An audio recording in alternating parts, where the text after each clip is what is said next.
Welcome back, Focus Learners. Today, we're diving into a really fascinating explainer. We're going to unpack a 2021 text by Xu Feng, and it's called The Mysteries of Life, Energy of Sound Waves. Let's get right into it. So, I want you to think about the everyday sounds around you, but in a totally different way. Have you ever wondered if those invisible vibrations, the background noise of life, are secretly acting as this massive, life-altering force? I mean, imagine the stark contrast between two people having a sweet, loving conversation, right? And then compare that to two people in a bitter, angry shouting match. One fills the room with warmth, and the other makes you just want to cover your ears and run. But is that just psychology? Or is there an actual physical energy at play here that can literally build up or completely break down our world? Okay, let's really dive into this. Right from the jump, the author lays out a pretty wild core premise. Every single sound carries its very own specific frequency and bandwidth. And wrapped up in that frequency, potent life energy. According to the text, these aren't just empty vibrations floating in the air. Different energies supposedly have vastly different physical effects on life itself. The author basically posits that, depending on the frequency, sound waves can act as a miraculous panacea for healing, or, on the flip side, as a powerful weapon capable of killing. To kind of illustrate how this works, the text shifts gears into the ancient magic of mantras. Specifically, it looks at the famous Avalokiteshvara heart mantra. You probably know it as Om Mani Padme Hum. The text claims that this specific arrangement of ancient frequencies actually holds magical properties. It suggests that if you chant this mantra regularly, it's highly beneficial to the sublimation of life, basically meaning it elevates our existence. The author argues that just emitting these specific sounds enhances truth, goodness, and beauty, while supposedly crushing falsehoods and evil through sheer energetic force. Pretty intense, right? Now, what's really interesting here is how razor-thin the margin for error supposedly is with these frequencies. The author leans into this duality of sound by breaking down the recitation of the word Amitaha. The text claims that if you pronounce the first letter as a hard ah, it triggers a frequency that causes endless harm. The author says it actually makes them feel angry, uncomfortable, and literally like they're falling into a dark abyss. But check this out. Simply shifting that one vowel to an E changes the sound's entire energetic property. Suddenly, it brings feelings of immense joy, emotional stability, and the sensation of entering heaven. It's crazy to think about. One tiny vowel shift. Two entirely different energetic universes. So let's see how this scales up from personal mantras to, massive historical and mythical events. The author pivots to history, throwing out this list of legendary world-altering moments that they attribute entirely to the power of sound waves. And we're talking about some massive claims here.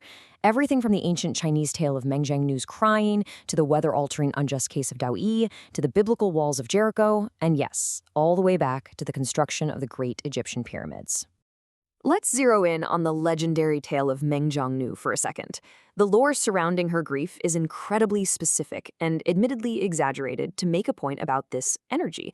According to the story highlighted in the text, her crying was so energetically powerful that it actually dimmed the sun and the moon. It made the autumn wind howl and ocean waves surge. But the most impressive part? The sound waves of her weeping supposedly collapsed exactly 250 miles of the Great Wall of China, section by section. The author notes that, sure, writers exaggerate, but the underlying idea is that the sound waves of her crying were a real oscillating force in history. We see this exact same concept pop up again in the biblical story of the walls of Jericho.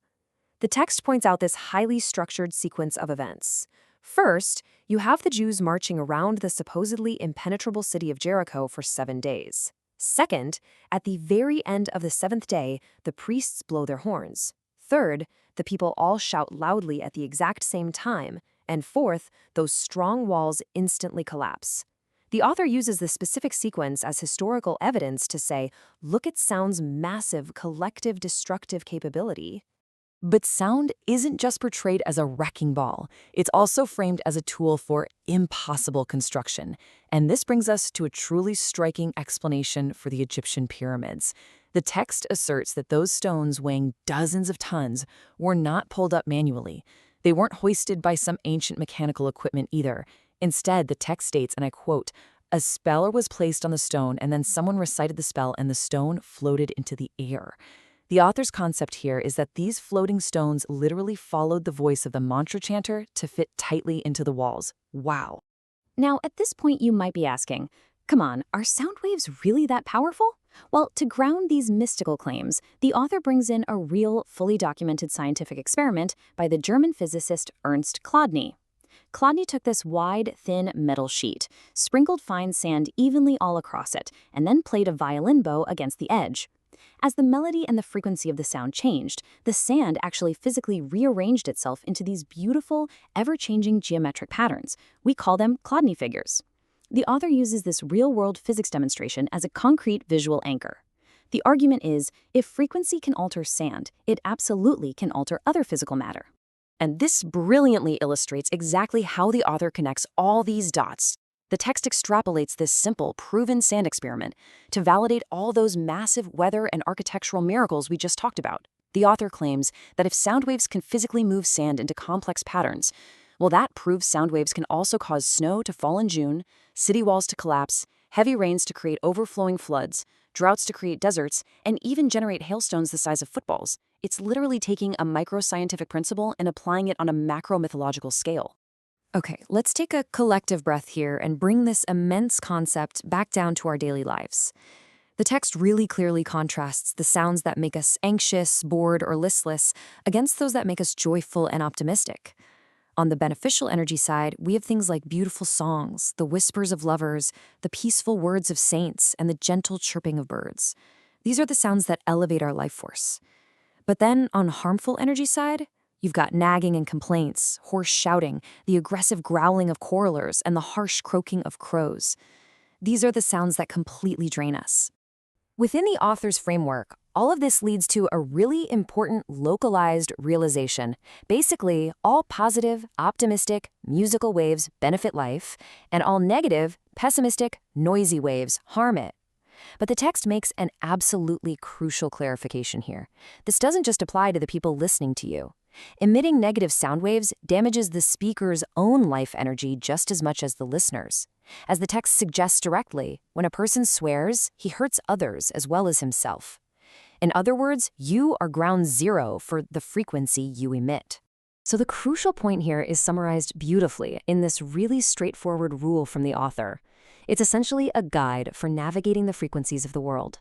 They write, in short, the sounds you like to hear are beneficial to you, and the sounds you don't like to harm to you. It really just strips away all the complex ancient history and the physics experiments and leaves you with an intuitive compass.